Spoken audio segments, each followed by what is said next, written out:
आदरणीय सनातन धर्म प्रेमियों, आप सभी को मेरा हृदय से सादर नमन, आप सभी को प्रणाम। आज के हमारे इस वीडियो में आपको भगवान के नाम का जाप, कीर्तन का महात्म्य और मंत्र जाप से होने वाले सिद्धियाँ और सारी इस संसार की मनोकामना की पूर्ति होना और सनातन धर्म में भगवान के नाम जाप का महत्व है, इस विषय में हम आपको आज बताएंगे। गुरु महाराज की कृपा से जितना हमें ज्ञान मिला है वो आपको वितरण करेंगे। इसमें कोई त्रुटि न्यूनता अधिकता हुई हो तो आप हृदय से मुझे क्षमा करना। जप का महत्व है। जप क्या है? भगवान के नाम का जप करना। एक तो गुरु जी महाराज के मुख से जो हमें नामदान मिला है उसका जप करना।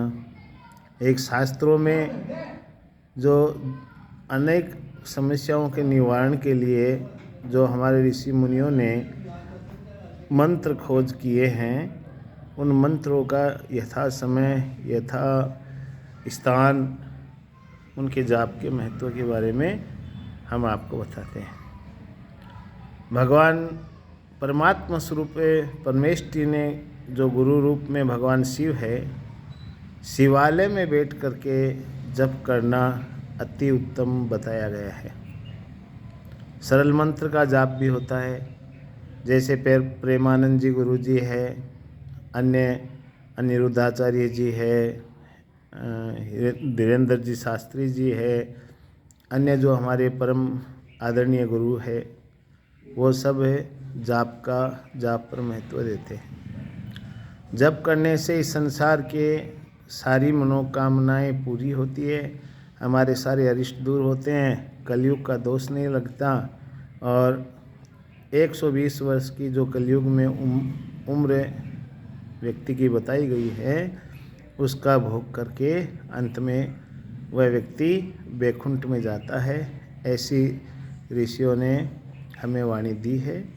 इसलिए भगवान नाम का जप कीर्तन प्रतिदिन करना चाहिए।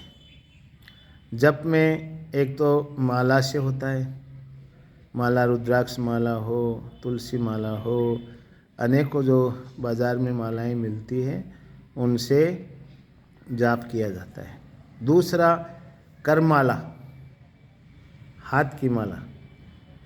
हाथ की माला में जो जाप होता है वो आपको कहीं माला रखने की भी ज़रूरत नहीं है, माला से जाप करने की भी ज़रूरत नहीं है। अपने हाथ से, जैसे करीपात्री जी ऋषि मुनि हुए थे, वह अपने हथेली से ही भोजन, दाल भी हथेली से पीते थे, दूध दही भी पीते थे, भोजन भी हथेली से ही, बर्तन नहीं रखते थे, इसलिए उनका नाम करीपात्री जी महाराज रखा गया। वैसे ही सभी शास्त्रों में, उपनिषदों में, पुराणों में ऋषियों ने, गुरु लोगों ने, सभी ने बताया है कि आप करमाला कर सकते हो। तो करमाला में जाप किस प्रकार से किया जाए? जैसे सरल मंत्र, पहले तो जाप करने से पहले हमेशा गणेश जी का एक नाम जरूर ले लेना चाहिए। ओम श्री गणेशाय नमः, श्री गणेश जी महाराज की जय, ऐसे बोल लेना चाहिए। और माला के लिए हमें सरस्वती माता का स्मरण कर लेना चाहिए, सरस्वती माता नमः है। करमाला जो है वो आपको मैं बताऊं किस प्रकार से की जाती है, उसकी क्या विधि है। तो आप ध्यान से देखिए, ये जो अनामिका अंगुली है जिसके मैं अंगुष्ठ लगा रहा हूँ, यहाँ से जाप किया जाता है।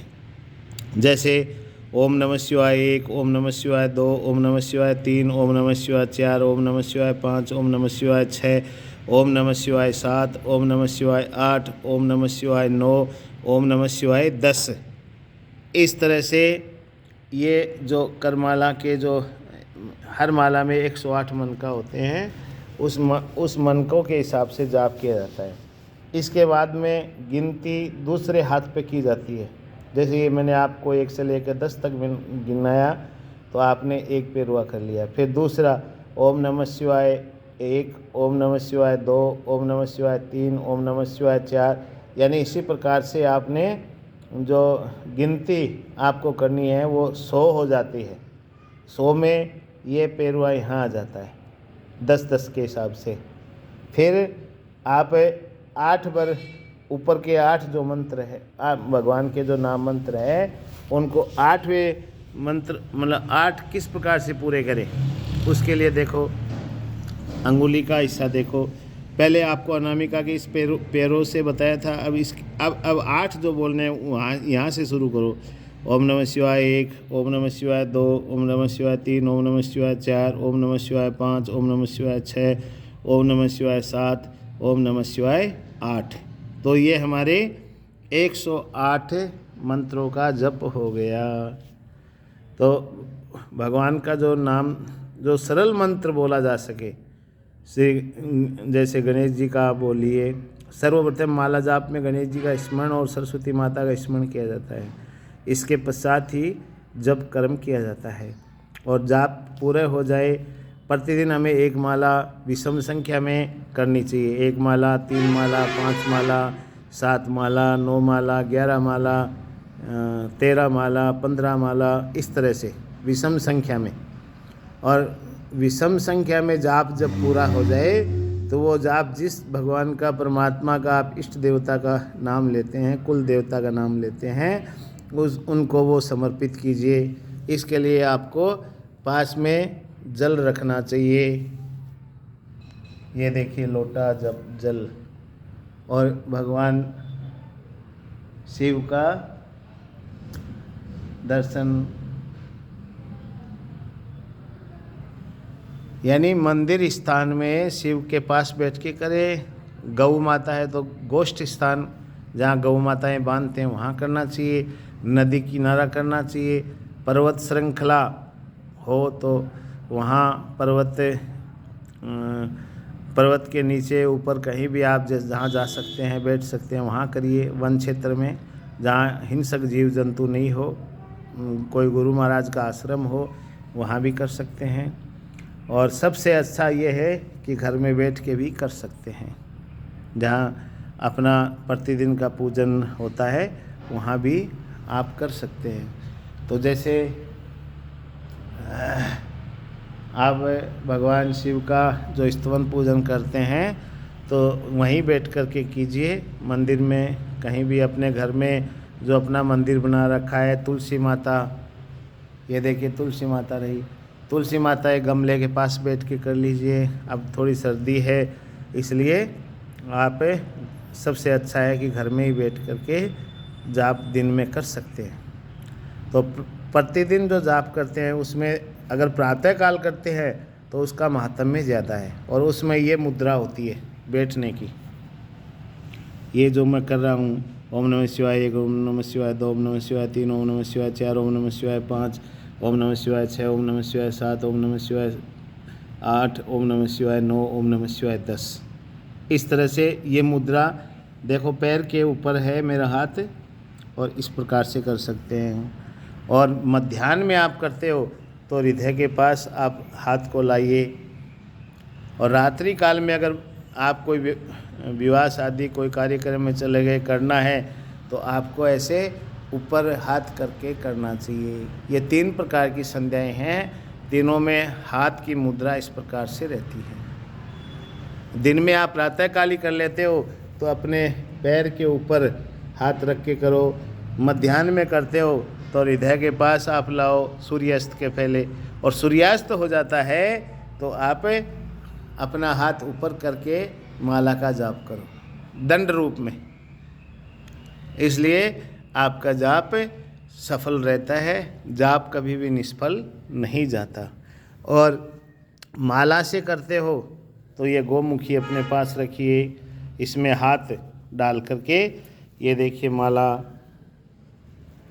ये जो माला है ये, और इसको इसमें हाथ डाल करके, और आप कोई भी भगवान का नाम, जैसे प्रेमानंद जी गुरु जी कहते हैं राधा राधा नाम जपते रहो, तो वो जाप भी श्रेष्ठ है। और ये जो गौमुखी में डाल करके प्रतिदिन करते हैं वो भी श्रेष्ठ है। तो प्रातः काल में तो गौमुखी है इस प्रकार से रखो पैर पर, मध्याह्न में सायं तक शाम को यहाँ हृदय के पास रखो, और रात्रि हो जाए तो आप इसको अपने सिर से ऊपर रखो। इस प्रकार से जाप होते हैं। ये जाप की विधि बताई गई है।